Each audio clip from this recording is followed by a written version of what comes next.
שלום לצופי וצופות הערוץ החדש מדינה אחת, One State, ערוץ שמתמקד בשיחות בערבית, בעברית ובאנגלית עם אנשים מכל העולם בנושא של מדינה אחת. מתברר שזה אפשרי לחלוטין ויש הרבה אנשים שתומכים ורוצים את זה. אז כרגיל עורך דין וליד אבוטאי שהוא מייסד הערוץ איתי היום מראיין את הדוקטור אלון ליאל. שלום לך אלון וברוך הבא, איך אתה מרגיש היום? אני מרגיש טוב, ואני רוצה לשבח אתכם על הדמוקרטיה, כי אני לא מאמין ב-One State, ואתם בכל זאת מראיינים אותי. כן, אז בוא תסביר למה אתה נגד. אני אסביר. קודם כל, לפני שמדברים One State, Two States, צריך להכניס את הצדדים לאותו חדר. אנחנו רחוקים מהעניין הזה, מרחק אדיר, אדיר, וזה מגוחך לדבר על פתרון ששני הצדדים בכלל כמעט לא מכירים בקיומו אחד של השני, זאת אומרת, בטח לא חמאס וישראל. אז אני חושב שכל הדיבורים האלה על מדינה אחת או שתי מדינות, יגיע פעם זמנם לא בשל, ואני רוצה להסביר למה אני מתכוון. אני דוקטור ליחסים בינלאומיים, ובעוונותיי גם הייתי 30 שנה דיפלומט בשירות החוץ. אני חושב שזה המקצוע שלי. העניין של יחסים בינלאומיים וסכסוכים זה המקצוע שלי. ב10 השנים האחרונות חקרתי את הסכסוכים באירלנד, דרום אפריקה, קפריסין, גם הייתי שגריר בחלק מהמקומות, והגעתי למסקנה שאם אין הכרה הדדית בזכות אחד של השני לנרטיב, לא יהיה אף פעם הסדר. וזה לא משנה אם אתה יכול לחבב את המדינה אחת או על שתי מדינות, על הרבה אנשים. כל עוד הצדדים לא יכירו בעובדה שלכל אחד מהם יש זכות לנרטיב משלו, לא יקרה כלום. אני רוצה כאן להתערב. הייתה הכרה ב-92, 93, 91, הייתה הכרה של אש"ף ושל ישראל באש"ף גם, וניסו לעשות שתי מדינות, אבל לא הלך. נתניהו פרק את הרעיון. הנה, קודם כל עם מצרים, מרגע שאנחנו הכרנו במצרים כאויב אפילו, לא כחבר, לא כידידה, נחתם הסכם שלום, שאוי ואבוי לשני הצדדים, אם הוא לא היה קיים. אוי ואבוי, זאת אומרת שהגענו לזה. נכון. אנחנו ממש לא שם עם העם הפלסטיני. ואני רוצה להסביר, כשאתה מדבר על אוסלו, אוסלו נחתם לפני 31 שנה. נכון. לפני 31 שנה הייתה לנו ממשלה שהכירה בזכותו של העם הפלסטיני לנרטיב. כן. והייתה הנהגה פלסטינית שהכירה בזכותה של מדינת ישראל או של העם היהודי לנרטיב. כן. מזה עשור, לפי דעתי כבר 15 שנה. מה שעלה נתניהו? מה שעלה נתניהו? לא, אפילו, בעיקר, אני חושב, מ-2013, 12-13, מרגע שנתניהו החליט רשמית לרדת מעניין השתי מדינות, הוא התחיל לפמפם שאין עם מי לדבר, ולא רק שאין עם מי לדבר, אין עוד נרטיב. והימין הישראלי אימץ את הוורסיה שהכל שלנו, יש פה באזור שלנו עליונות יהודית, והאחרים נמצאים פה, אבל עד שנגרש אותם. וזה שרים בכירים בממשלה, וזה הנרטיב הקובע, ומזה 11 או 12 שנה, גם הורידו את המונח שתי מדינות מההסכמים הקואליציוניים, וגם, אם תשים לב, הנאומים של נתניהו, בעיקר לבייס שלו, הוא אומר שהמטרה העליונה שלו זה שלא תקום מדינה פלסטינית. ובעקבות זה, רוב הציבור הישראלי היהודי לא חושב שיש צורך באיזשהו קשר כלפי העם הפלסטיני. ומכיוון שזה המצב, קודם כל, לפני שבכלל מדברים על זה שיהיה איזשהו הסדר, צריך להביא לנקודה שאנחנו מכירים בזה של העם הפלסטיני, קודם כל שיש עם פלסטיני בכלל, הרבה מהיהודים לא מכירים בזה, אבל של העם הפלסטיני יש נרטיב, אנחנו לא צריכים להסכים איתו, אנחנו יכולים גם לחשוב שזה נרטיב איום ונורא ואנטישמי, אבל קודם כל להכיר בזה שיש להם זכות לנרטיב, והם כמובן צריכים להכיר בזה שלנו יש זכות לנרטיב, ואז אם יש מצב כזה, אפשר יום אחד להיכנס לחדר ולדבר איכשהו, אפילו לא הייתי אומר בגובה העיניים, אבל בגובה הנרטיבים, בגובה, קוראים לזה באנגלית, parity of esteem, בכבוד משותף, כי אף פעם לא יהיה שוויון, לא בצבאי ולא בכלכלי ולא בטכנולוגי, אבל ברמת הנרטיב, ברגע שיש לך הכרה הדדית בנרטיב, אתה יכול לדבר על ההסדר, ומה שיחליטו על צדדים יחליטו, אבל אין אפשרות בכלל להיכנס לחדר. אז תגיד, אני רוצה לשאול אותך באופן אישי אם אפשר, אני ישראלי שגדל בישראל, ונחשפתי לנרטיבים ההיסטוריים, התקשורתיים והחינוכיים בישראל, שבעצם אומר, מה זה אומר? אני בכלל לא ידעתי שלפלסטינים יש זכות לנרטיב, היום אני יודע שיש, ואני משער שיש עוד הרבה אנשים כמוני, שפתאום התעוררו לעובדה, שאם אתה מפשט את זה בצורה הכי פשוטה, כן? אז היו, דרך אחורה 100 שנה, נגיד ב-1900, אז היה פה רוב ערבי מוחלט, לא אכפת לי איך קוראים להם, פלסטינים, לא פלסטינים, היו פה אנשים מגזע הערב, שהיו פה יותר מה100 שנה האלה, הם היו פה 200, 300, 400, 500 שנה, ויש סיפורים שאומרים שאנחנו היינו פה לפני, אבל זה לא משנה, כי אם אתה עוזב את הבית שלך, ואתה לא שם שלט, זה הבית שלי, לא להיכנס לבית כל עוד אני 3,000 שנה נמצא בגלות, אז אם מישהו בא ונכנס, אתה לא יכול להאשים אותו, ויש לו זכות על המקום הזה, הרי יש פולשים ויש סקווטרים, זה מונח ידוע. בקיצור, מה אני בא להגיד? פתאום התעוררתי לעובדה שוואלה, כי יש עם פלסטיני, או לא משנה, יש את הערבים האלה שחיו פה מזמן, שבתחילת המאה היה פה אולי 100,000 יהודים על מיליון ערבים, והדבר הזה, והציונות הגיעה, וגדלה וגדלה וגדלה, והעיפה את הערבים, כאילו הערבים חיו בתוך ישראל, בחדרה, באשקלון, מקומות כאלה, העיפו אותם, ולא חיסלו אותם, הם קיימים, במחנות פליטים, בעזה, ביהודה ושומרון, אני אומר, בוא נדבר על זה רגע, בוא ננסה לדבר על היהודים שלא הבינו את זה, מה אתה יכול להגיד להם? קודם כל, אתה עברת תהליך הפוך לתהליך שעם ישראל עבר, או שמדינת ישראל עברה. אני מסכים איתך שכילד, כשאני גדלתי בצפון תל אביב, עד שהייתי בן 18, לא פגשתי פלסטיני. לא ידעתי מה זה פלסטיני. וכשנכנסתי לצבא, אז התחלתי לראות אותם דרך הכוונת של הרובה. זאת אומרת, לא הייתה לי שום הכנה בילדות. אבל,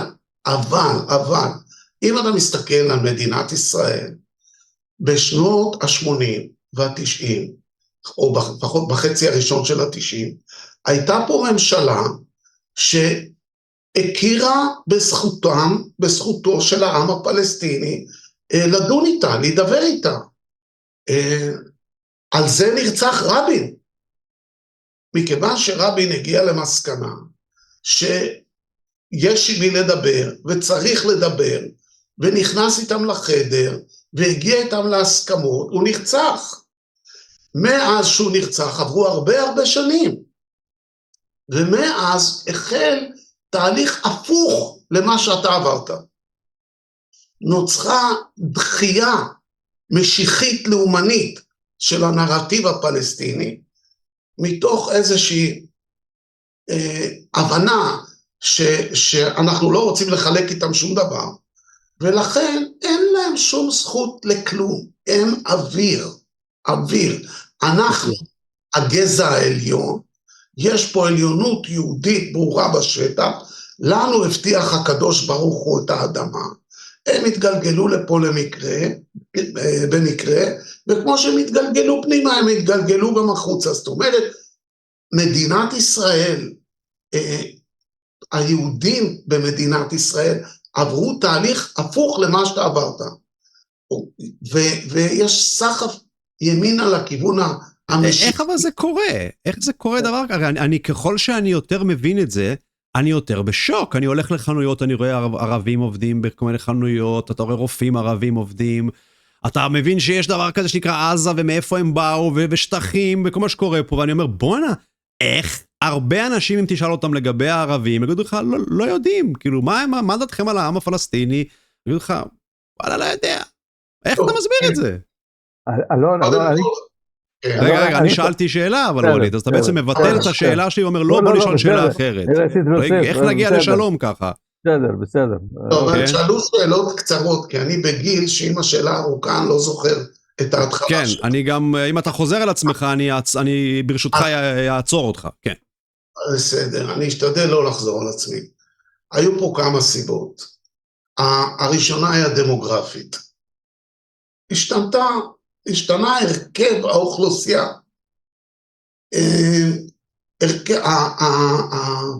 האחוז הדתי, משיחי, והדתי משיחי חרדי, והלאומי גדל, ונוצרה ברית שמדינת ישראל לא הכירה, בין הלאומי משיחי לבין הדתי, והברית הזאת, שביבי הקים אותה, מחזיקה מעמד כבר הרבה שנים, ומביאה פירות לשני הקהלים האלה, גם לקהל הלאומני וגם לקהל הדתי, ואחרי 30 שנות שלטון, עם הפסקות קטנטנות, הם הצליחו בצורה מאוד משכנעת, לשכנע את הציבור היהודי בישראל, שהצדק איתם, הדמוגרפיה עזרה. דבר נוסף, הפחד.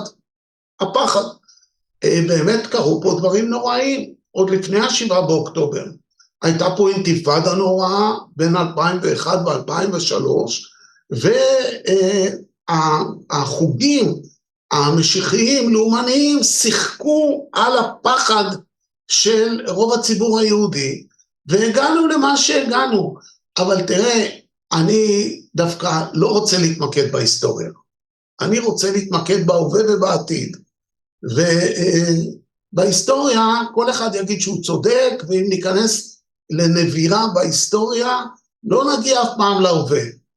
ואני חושב שאנחנו צריכים להגיע למצב שחלק ניכר מהציבור בכל אחד מהצדדים מבין שנעשו דברים נוראים גם לצד השני, ושקודם כל שיש צד שני, שוב אני אומר, החמאס אגב לא מכיר בישראל, מבחינתו גם אין צד שני, אבל הגענו למצב שגם הציבור היהודי לא מכיר באיזושהי זכות לאומית לעם הפלסטיני, ואני אומר, לפני שאתה מחפש פתרון, תחפש דרך להכניס אותם לאותו חדר.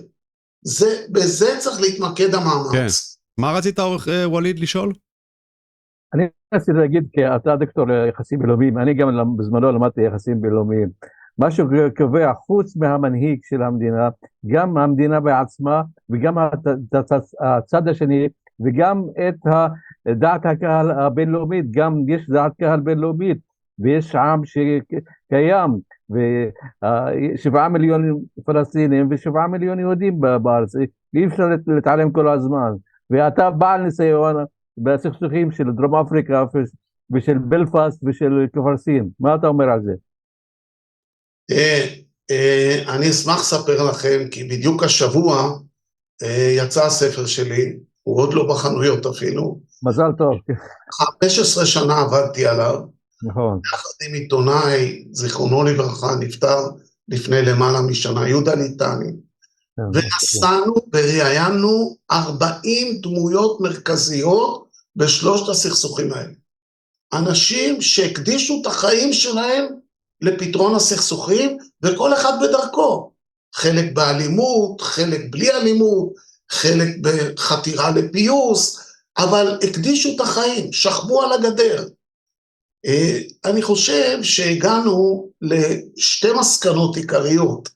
אחת, אני אספר לכם סיפור, ראיינו קפריסאי, כשראיינו אותו לפני 13 שנה, הוא היה בן 80, קוראים לו ניאזי איידניס, הוא היה בעל מסעדה בדרום הקפריסאי, בלימסול, כשהטורקים פלשו לדרום, הוא נעצר עם הבן שלו, נשבע, והחזיקו אותם כשבועים 2,000 טורקים שהיו בלימסול בתנאים נוראים, הם היו על סף המוות, זה היה יולי, אוגוסט, עד בספטמבר, קיץ נוראי, שמו אותם בית סטדיון, בלי חולצות, הם נשרפו בשמש, אין מים, באוקטובר שהוא כבר נחוש להרוג כל יווני שהוא יפגוש, עשו חילופי שבויים, ולקחו אותם במסעיות לנקודה בניקוסיה, לדרפלס, שזה מעבר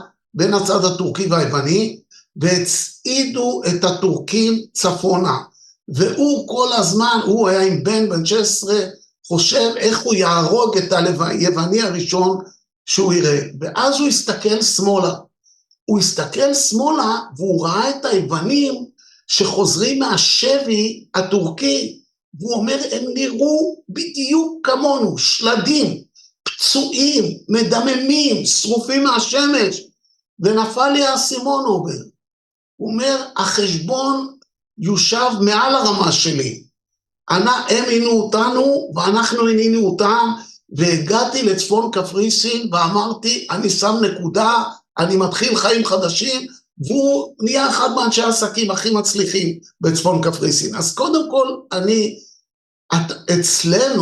אצלנו אוסרים עליך להגיד יש לך סימפתיה לילדים בעזה. איך אתה יכול לדבר על שלום? איך אתה יכול? נכון שהם הרגו פה אנשים, אבל הרגנו כבר במינימום למעלה מ-40,000.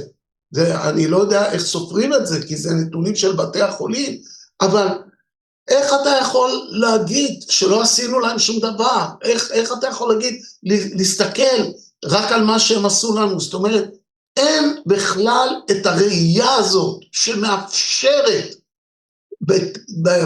בתיאוריה, עוד בלי שנכנסת לחדר, לדבר אחד עם השני. אבל לפי שלוש הדוגמאות שהבאתם, של אירלנד, הפרוטסטנטים והקתולים, ושל קפריסין ושל דרום אפריקה, בסוף האנשים מוותרים, עושים פיוס לאומי, שוכחים ומוותרים, זה נקרא פיוס, אבל לא הסדר מדיני. יש הבדל בין הסדר מדיני לבין פיוס לאומי. פיוס לאומי, אתה צריך to forgive, אתה לסלוח ולשכוח. וליד, אתה מדבר איתי על הסדר ופיוס. באמת, אני הייתי השגריר בדרום אפריקה, והייתי באולם שהיו שיחות הפיוס, ההסדר והפיוס, ועדת אמת ופיוס. פיוס אתה עושה אחרי שיש הסדר. פיוס זה משהו עמוק יותר, זה משהו שחותר לצדק. הסדר זה משהו שיותר מצלם תמונת מצב וכן הלאה.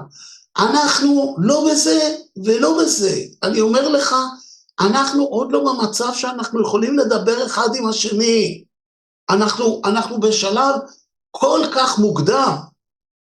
אני אתן לך עוד סיפור, וליד. רק אתה יכול לשבת באמצע קצת, כי אתה טיפה ירדת לשמאל, כן, ככה. לא, אני בשמאל תמיד. בכל אופן, ניתן לך עוד סיפור. אחד המרואיינים שלנו בספר, קוראים לו פרופסור פוריק אומיילי, אירי. הוא לפני 30 שנה נבחר לצוות של 7 אנשים. פרוטסטנט או קתוליק או פרוטסטנט? מה? קתולי או פרוטסטנטי? הוא קתולי, אבל מה זה משנה בכלל? בסדר. הוא ישב בכלל, הוא היה בכלל בבוסטון באותה תקופה. אבל ראש הוועדה היה נורווגי. הם נפגשו, והם אמרו, אנחנו לא נקרא תיאוריות, כולנו פרופסורים. אנחנו עם צוותים נלך לראיין 3,000 משפחות. 1,500 קתוליות, 1,500 פרוטסטנטיות, ונראה, בוא נשמע מה שורש הסכסוך. ואחרי 1.5 של עבודה, הם התכנסו והם אמרו הדברים נורא פשוטים. הפרוטסטנטים רואים את עצמם עליונים על הקתולים, והקתולים מבינים שהם נחותים. וכתוצאה מזה, הפחדים והסנאות והכל. ואז הם אמרו, איך אני מאזן את זה? איך אני הופך את הגזע העליון הפרוטסטנטי לשווה לגזע הקתולי? ואז הם אמרו, פה אי אפשר לעסוק בשום דבר פיזי. אתה לא יכול לעשות רמת חיים ורמת השכלה ורמת תחמושת ובנשק כלום. אתה יכול לאזן רק ברמת הכבוד. ברמת הכבוד. הכבוד. באנגלית זה נקרא esteem. אם הפרוטסטנטי יגיד, נכון שאני עשיר ממנו, וחזק ממנו, וחרוץ ממנו, אבל אני מוכן לשמוע אותו, אתה ב-80% להסכם. כל עוד הוא אומר, בגלל שאני חזק ממנו, ועשיר ממנו, ומסכים ממנו, אין טעם לדבר עם הזירו הזה, ואין לו בכלל זכות דיבור, אתה לא תגיע להסכם. עכשיו, גם הדרום אפריקאים הלבנים, גם האירים הפרוטסטנטים, וגם היוונים בקפריסין, הגיעו איכשהו, בקפריסין אגב לא נחתם הסכם אף פעם, עד היום אין הסכם, אבל הגיעו למסקנה שקודם כל אפשר להסתכל בצורה כזאת, אחד לשני שלא יורים, קודם כל לא לירות, ובשלושת הסכסוכים האלה, 30 שנה לא היה ירי דו צדדי, בקפריסין כבר 50 שנה, תן לי פה חודש בלי הרוגים, תן לי חודש, תן לי שבוע, אני אדבר איתך על עשרות שנים בלי הרוגים, ואז יש לך בסיס להתקדם, ויש לך בסיס לדבר על פיוס, אבל אצלנו אין בסיס כרגע לא לדבר, לא על הסדר ולא על פיוס. ברור, אז מה לדעתך יקרה? פשוט תיתן לנו דעתך ממש כללי, לדעתי, מתי תיגמר המלחמה בעזה, אם היא תיגמר, ואיך היא תיגמר, ומה יהיה אחרי זה, ומה יהיה אחרי, תן ככה 5-10 שנים קדימה, מה אתה מפנטז שיהיה? טוב, אז קודם כל באמת כל מה שאמרתי עד עכשיו היה נכון גם ל6 באוקטובר. זאת אומרת, המלחמה הזאת היא game changer, בלי ספק. היא קודם כל פגעה בשני הצדדים, אבל פגעה גם בישראל מאוד קשה, קודם כל באגו. אנחנו היינו עליונים עליהם, הם היו כלום, הם היו סמרטוטים, מה עשו לנו הסמרטוטים האלה? אז אולי אנחנו לא כאלה סופרמנים וכן הלאה, גם בביטחון העצמי, וגם בזמן האחרון אנחנו מתחילים לראות כלכלית וחברתית, בין הצפון והמרכז והדרום. זאת אומרת, יש פגיעה שמאלצת את מדינת ישראל, או מאלצת לפחות את הציבור היהודי במדינת ישראל, לחשוב מחדש על כל מה שהוביל אותו ל7 באוקטובר. השחצנות הזאת, העליונות הזאת, אני והפסיעות, צריך להתחיל לחשוב מחדש. דבר שני, שהשתנה בצורה מאוד מהותית, זה הקהילה הבינלאומית. אנחנו ב6 באוקטובר היינו אימפריה אזורית, וכולם ידעו שיש כיבוש, וכולם ידעו שיש התנחלויות, וכולם ידעו שהמתנחלים מתעללים בפלסטינים בגדה, ואף מדינה לא קמה, אף אחד לא קרא את ישראל לסדר. למה? כי ישראל יכלה להעניש כל אחד, בגלל המעמד החזק שלה, הייתה אפשרות להעניש כל מדינה, אם זה הולנד, או דנמרק, או קולומביה, ולכן אף אחד לא יתעסק איתנו. איך להעניש? איך להעניש? לנתק יחסים דיפלומטיים, לא למכור נשק, לא לתת מודיעין של המוסד, לא לסחור בסחורות אזרחיות, היה לנו המון דרכים להעניש, והענשנו מדינות שחשבנו שהן מגלות סימני עוינות. היום, מה-7 באוקטובר, זה לא מדויק, כי חודש וחצי הייתה אלינו המון סימפתיה בגלל ה-7 באוקטובר עצמו, אבל מבערך דצמבר הגלגל התהפך, וכבר 8 חודשים העולם בא איתנו חשבון, גם בנושא ההכרה בפלסטין, גם כמדינה, גם בנושא המומנטום לקבלת פלסטין כמדינה חברה באו"ם, גם בבית הדין הבינלאומי, בשני בתי הדין הבינלאומי בעד, גם בסנקציות על מתנחלים, וכיום זה כל כך גורף, ובא מכל כך הרבה כיוונים, שאתה לא יכול כמעט להעניש. אנחנו ניסינו, למשל את ספרד, נורווגיה ואירלנד, קראנו לשגרירים חזרה. הם יושבים עכשיו בירושלים, השגרירים שלנו. אבל כבר אף אחד לא מתרגש מזה, ולכן הקומבינציה הזאת של הטלטלה של ה-7 באוקטובר, מבחינה צבאית, כלכלית, חברתית בתוך ישראל, והלחץ הגובר הבינלאומי, שאני לא יודע איך הוא יתקדם מהיום, כי אם יהיה הסדר הוא ייפסק, אבל אם המלחמה תימשך, הוא יימשך ואפילו יגבר, אני מקווה שיאלצו שוב את הצד הישראלי לחשוב. אני גם חושב שגם הפלסטינים, בעיקר החמאס, יש להם הרבה חומר למחשבה. הרבה מאוד. הם קיבלו מכה שאין הרבה מכות כאלה בהיסטוריה המודרנית בכלל. וגם להם יש על מה לחשוב, וגם לנו יש על מה לחשוב. ואם החשיבה הזאת תסתיים בזה, ששני העמים, העם הישראלי והעם הפלסטיני, מוכנים להקשיב אחד לשני, לא להסכים, קודם כל להקשיב, להיכנס לחדר ולהקשיב, אנחנו בדרך הנכונה.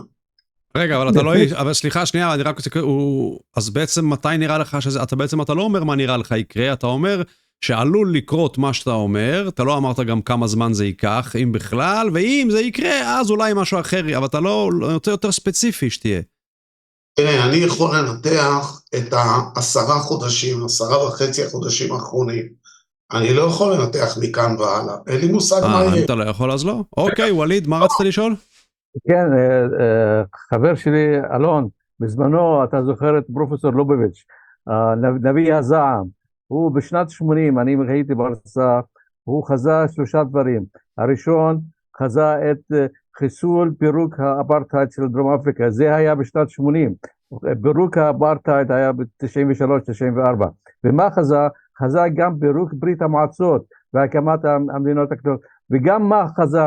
חזה גם שמדינת ישראל בגלל הכיבוש הוא משחית, וגם הכיבוש כמעט יביס את ממשלות ישראל, או יעשה נזק, האופוריה של הניצחון של 6 הימים, יביא את העם בישראל למצב רע מאוד. תראה, הייתה לי זכות גדולה מאוד בחיים. אני את ליבוביץ' כמה פעמים פגשתי, כי הוא היה באוניברסיטה העברית, ואני שם למדתי, אבל אף פעם לא הייתי תלמיד שלו, ואף פעם לא דיברתי איתו. אבל היה מישהו אחר, אולי אפילו יותר גדול מליבוביץ', שאני חייתי איתו 3 שנים. מי זה? קוראים לו נלסון מנדלה. אני הייתי השגריר לנלסון מנדלה, ועוד לפני שהוא היה שגריר, עוד 2 לפני שהוא היה שגריר. הוא היה שגריר? לפני שהוא היה נשיא, סליחה. עוד 2 לפני שהוא היה נשיא.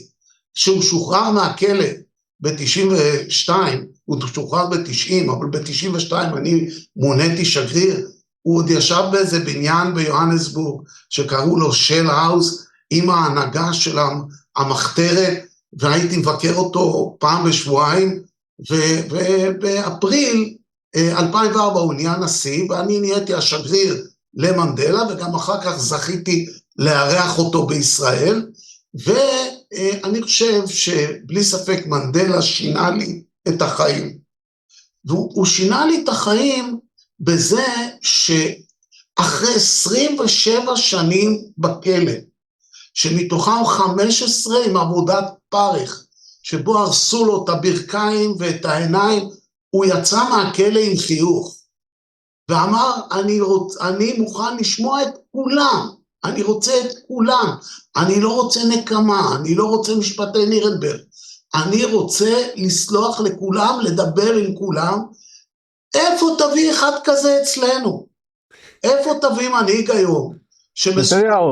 איפה תביא מנהיג אחד של עם ישראל, או לפחות של הציבור היהודי, ואפילו אני לא רואה בעם היהודי מנהיג כזה, שיגיד, אני ראיתי מהפלסטינים דברים נוראים, הוא אמר, האפרטהייד היה דבר מזעזע, אבל בואו נסתכל קדימה, אם הולכים קדימה ביחד, נשים את העבר מאחורינו, וגם הלך על עניין של פיוס, ועדת אמת ופיוס. אז הזכרת קודם וליד מנהיגות, אז הרבה פה זה מנהיגות, אבל יש פה דבר יותר עמוק, כל עוד עם ישראל לא יוריד מעליו את השחצנות הלאומנית, משיחית, ויראה בצד השני אפסים, נמלים, זבי חותם, לא תגיע להסדר, תילחם כל החיים עד קץ הדורות. לגבי מנדלה, אני רוצה לשאול אותך, סליחה רגע, לגבי מנדלה, שני דברים. אחד, אני רוצה לשאול אותך, אמרת הסברת מה שהסברת, אמרת אין פה מנהיג, ראיינו פה לא מזמן פרופסור האס, או הלפר, לא זוכר איזה אחד מהם אמר את זה. שמעתי את ג'ף הלפר. אז ג'ף הלפר, אני חושב, אמר שמנדלה הוא הלך לעם, הוא לא הלך לפוליטיקאים, הוא לא הלך למפלגה של הלבנים ושכנע אותם שהם לא בסדר ושהם עכשיו צריכים לרדת מהשלטון ולקבל את השחורים, הוא הלך אל העם. עכשיו לא הבנתי מה הוא אומר, ואולי גם בישראל אפשר לעשות את זה, לא לחכות למנהיג הגדול שיגיע מהימין או מהשמאל, אבל איכשהו שהעם יביא את השינוי. מה דעתך? דעתי היא כזאת, יחסי הכוחות הדמוגרפיים בדרום אפריקה שהיו 5 מיליון לבנים ו45 מיליון שחורים. מי שדיכא את מי זה הלבנים את הרוב השחור, ולכן מנדלה כשאתה מנהיג את הרוב השחור, אתה הולך לעם, והרוב איתך, אבל כל עוד הלבנים אמרו, אנחנו, השחור, הם גזע נחות, בלי זכות דיבור, הוא היה בכלא. ברגע שהם הגיעו להכרה, שצריך לדבר עם השחורים, והוא יצא מהכלא, התחיל המשחק, ואז באמת, הוא הנהיג מדיניות, שהוא תמיד קרא לה, The Rainbow, הקשת, שבדרום אפריקה העתידית, יהיו כל הצבעים וכל הגזעים. הייתה מפלגה שחורה אחרת, הוא היה ANC, הייתה מפלגה שנקראת ה-PAC, שאמרה לו, הלבנים שלטו עשרות שנים, רדו בנו, עכשיו יש שלטון שחור, והם יחטפו מה שמגיע להם. מנדלה אמר לא, אם הם הולכים איתנו ביחד קדימה, הם יהיו חלק מהעניין. ואם אתה זוכר, דה קלרק, המנהיג הלבן, היה סגן נשיא של מנדלה. אגב, אני לא יודע אם תרימו את המצלמה קצת, אולי אני אביא את זה. לא, תספר לנו על זה, תספר על זה. אני רק אומר, אתה רואה תמונה שרואים מאחורי חצי ממנה, זה מנדלה ואני, וזה תלוי בחדר. תביא אותה, מה הבעיה? תביא אותה, תראה לנו אותה, מה הבעיה? נמתין.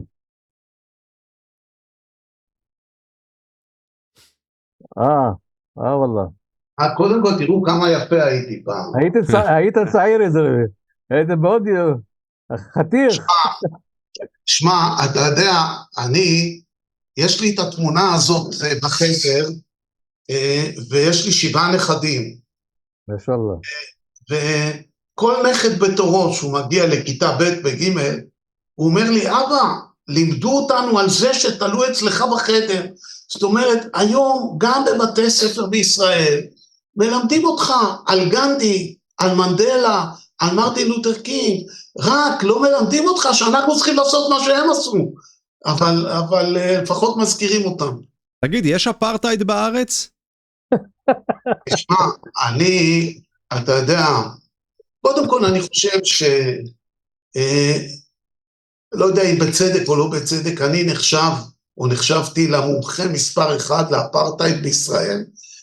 15 שנה היה לי באוניברסיטה העברית קורס שנקרא האפרטהייד, ולא יודע משהו, השלכותיו או משהו כזה. 15 שנה, עד שזה נהיה דומה מדי לכאן, ואז הפסיקו את הקורס. אני חושב שאני מראשוני הישראלים שאמר שבגדה המערבית יש אפרטהייד. וזה לא אותו דבר כמו דרום אפריקה, שיש ספסלים ללבנים ולשחורים, אבל מבחינת העובדה של עליונות, של יהודים על פלסטינים, היא לא הייתה שונה מההשקפה של עליונות של לבנים על שחורים, וגם עם מערכות חוק נפרדות וכן הלאה, ואני חושב שבלי ספק היה אפרטהייד בגדה עד 6 באוקטובר, ועדיין יש אפרטהייד, ואנחנו רואים איך המתנחלים מתנהגים לפלסטינים. אגב, היה את זה מאוד בדרום אפריקה גם, שהייתה השתלחות של חוואים עם נשק, כי לשחורים היה במקרה הכי טוב רוגטקות, ואתם יודעים איזה נשק היו ללבנים בדרום אפריקה? מה היה? איזה נשק היה להם? עוזי. לא עוזי, היה להם פצצות אטום. עוזי קיבלו מאיתנו, אבל היה להם פצצות אטום. דרום אפריקה הלבנה הייתה מעצמה גרעינית. וואלה. כן, וזה היה מול אבנים שהשחורים יכולו להרים מהכביש ולזרוק. אז אתה יכול לתת איזה 3 סיבות למה בישראל יש בתור מומחה לאפרטהייד, כי יש הרבה ישראלים שיגידו לך, מה, אתה אנטישמי, איך אתה יכול להגיד שיש פה אפרטהייד, בושה? אז תגיד, אני מומחה לאפרטהייד, וכדי שיהיה אפרטהייד צריכים להיות לפחות 3 דברים. זה וזה, ותראו, יש את זה ואת זה, אז יש אפרטהייד. אתה שמעת את בן גביר, סמוטריץ' ואחרים מדברים על עליונות יהודית, שמעת? תלך לטקסטים, תראה את המונח עליונות יהודית, עליונות, או שקיבלנו את הקרקע מאלוהים. אגב, אני זוכר שציפי חוטובלי הגיעה להיות שגרירה בלונדון, היא אמרה שם, לבריטים, מה אתם רוצים? אנחנו קיבלנו את הקרקע מאלוהים. הם התגלגלו מצחוק, ופה לא הבינו בכלל, למה הבריטים צוחקים? אז זה דבר אחד, אבל כתוצאה מזה נוצרו 2 מערכות חיים נפרדות לחלוטין, למתנחלים ולפלסטינים.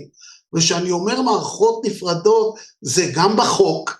אם יש תאונת דרכים בצומת, ונהג פלסטיני מתנגש בנהג ישראלי במתנחל, הישראלי הולך לבית משפט ישראלי, והפלסטיני הולך לבית משפט צבאי, עם מערכת חוק אחרת לגמרי. הכל נפרד, חינוך נפרד, תחבורה נפרד, הכל יש לך נפרד, וזה הבסיס של האפרטהייד בדרום אפריקה היה הספריישן. אגב, באמריקה קראו לזה segregation. המילה אפרטהייד, תסתכל במילון, היא באפריקנס, אבל במילון יגידו לך שהפירוש לעברית זה הפרדה, והפרידו טוטלית, זון A לשחורים, וההתנחלויות ללבנים, אז מה אתה רוצה יותר מזה? אלון, יש לי עוד חבר שלי מיכאל שאל אותך על התחזיות שלך למלחמה הזאת, ואתה התחמקת כדיפלומט. עכשיו, לפי היחסים בינלאומיים, לפי התיאוריה של היחסים בינלאומיים, איראן תגיב להתקפה הישראלית, יש מאזן אימה בקשר לאיראן, מאזן אימה, למדנו את זה, אני זוכר בשנת 80. תשמע, ביחסים בינלאומיים יש מונח שמהמפתחים שלו דווקא היה פרופסור ישראלי, יחזקאל דרור, שנקרא crazy state. המונח הזה פותח על גדאפי וכן הלאה. פה יש לך 3 crazy states. אנחנו, החמאס ואיראן. שיש crazy states, אין לך כלים מקצועיים לנתח.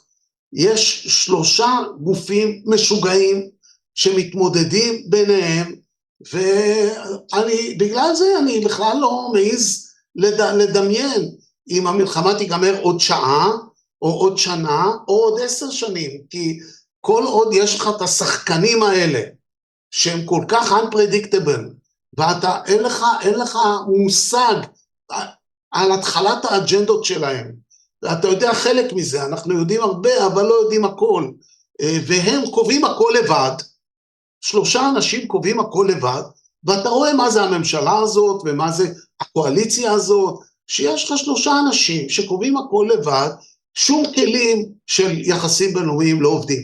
טוב חבר'ה, אני צריך לסיים. אוקיי, אז יש לך איזשהו משפט סיום שהיית רוצה להגיד? לא התחלנו, אלון, בחיית דינק לא התחלנו. בקשר למאזן האימה, זה לא משחק תפקיד מאזן האימה? איזה מאזן האימה? בין ישראל לבין איראן. אין מאזן אימה. אין מאזן אימה. טוב. אני אשאל אותך שאלה, בוא נשאל אותך שאלה. כמה פצצות אטום יש לישראל?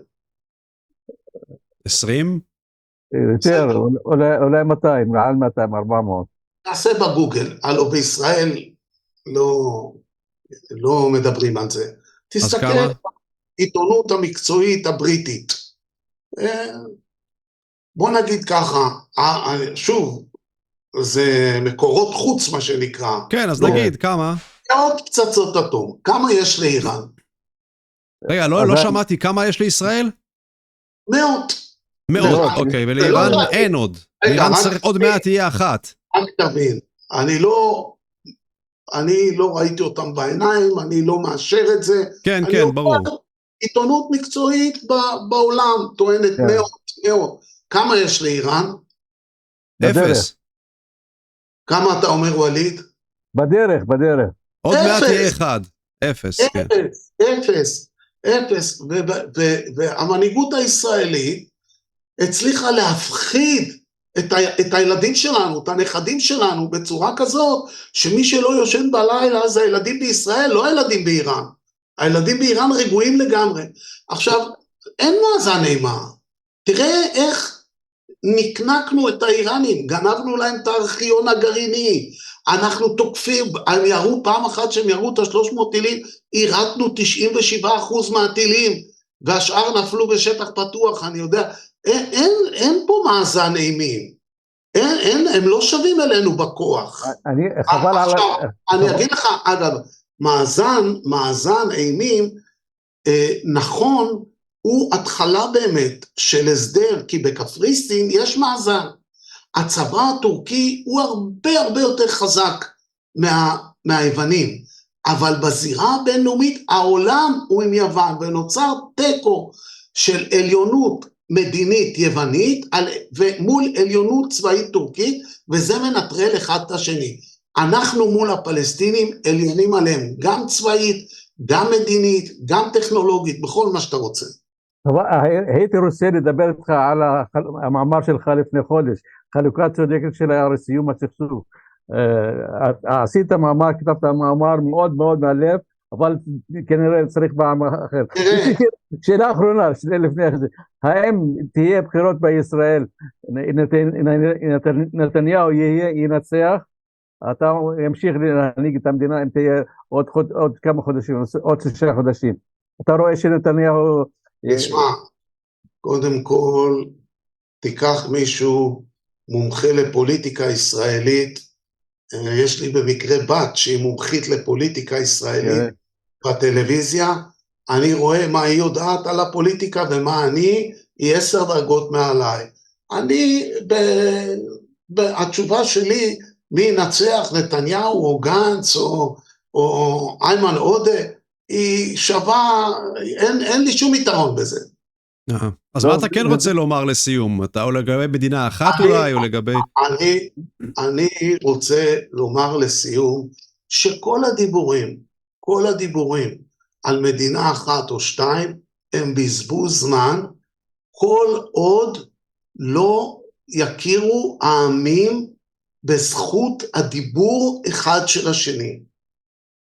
ואם ניכנס היום לחדר, נגיד, אם נתפוס את אבו מאזן עם אקדח בראש ונכניס אותו לחדר, ונכתיב לו הסכם שמבוסס על יחסי כוחות, זה לא כלום, זה לא שווה כלום הנייר הזה. שני הצדדים צריכים להיכנס מרצונם לחדר עם אוזן קשובה. לא אומר עוד מה אומרים, קודם תקשיב. אנחנו פשוט לא שם. פשוט לא שם. אגב, אחד הדברים שיובילו אותנו לזה, זה הבנה יהודית, ערבית בתוך ישראל, כי גם שם אנחנו עוד רחוקים ממצב משביע רצון. טוב, יאללה, תודה רבה לכם. אוקיי, תודה ולהתראות, אלון היקר, ווליד, נתראה ברעיון הבא, שלום לכל הצופים, תודה רבה. ביי ביי.